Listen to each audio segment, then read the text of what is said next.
Yan, balete din to mga kabark oh. Yan, balete din yan. So, exposed root na rin siya.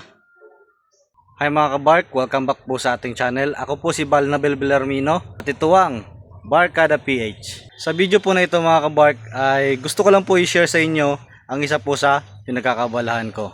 Gusto ko pong bumuo ng bonsai. Ito po yung isa sa pinagkakabalahan ko mga kabark, ang pagbobonsai. So mga kabark, hindi po ako eksperto sa ganito. Newbie pa lang po ako. So kaya sa video na ito mga kabark, gusto ko lang po itong i-share kasi mahilig din po ako sa mga halaman. So ito mga kabark, meron ako ditong bougainvillea. Yan.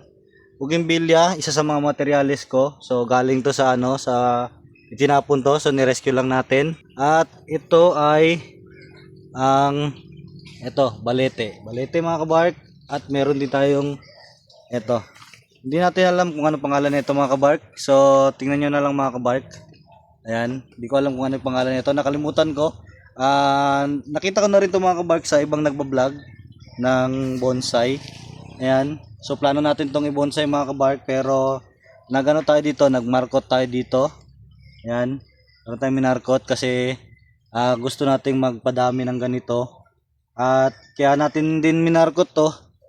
Kasi mga kabark, bukod sa para makakuha tayo ng markot, hindi na rin natin to kailangan yung sanga na to.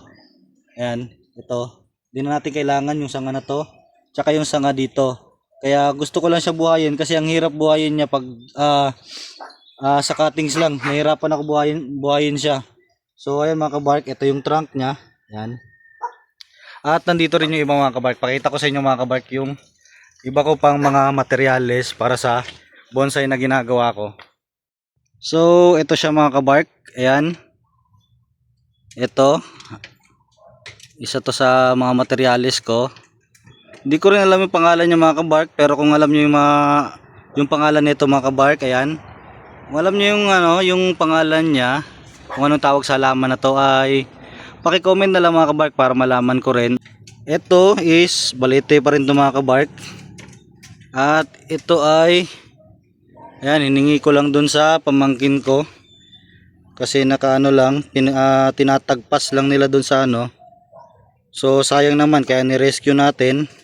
Isa tong tinatawag din nila na money tree. So ayan yung dahon niya. Ayan, tinatawag din nilang money tree. Ayan. So ang tawag dito sa halaman na yan. So pinakapit ko siya sa bato. Tapos dito rin mga kabark, meron din tayo ditong yan. Meron tayong adenium, yan. At saka ito mga materials natin mga kabark, yan.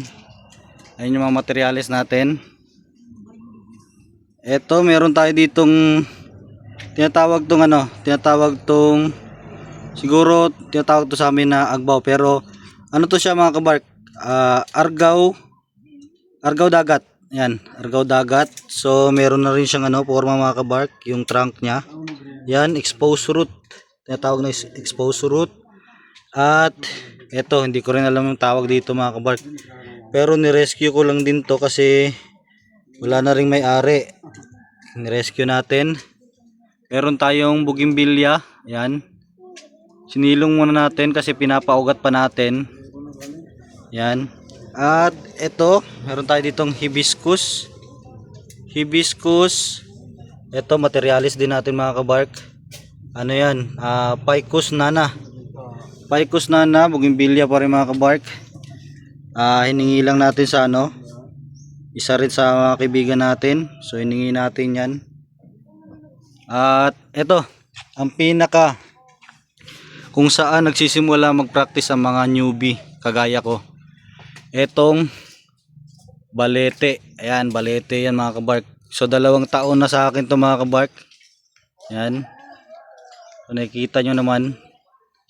May mga galaw na siya. So pinapagalaw natin, pinapractice natin yung mga basic.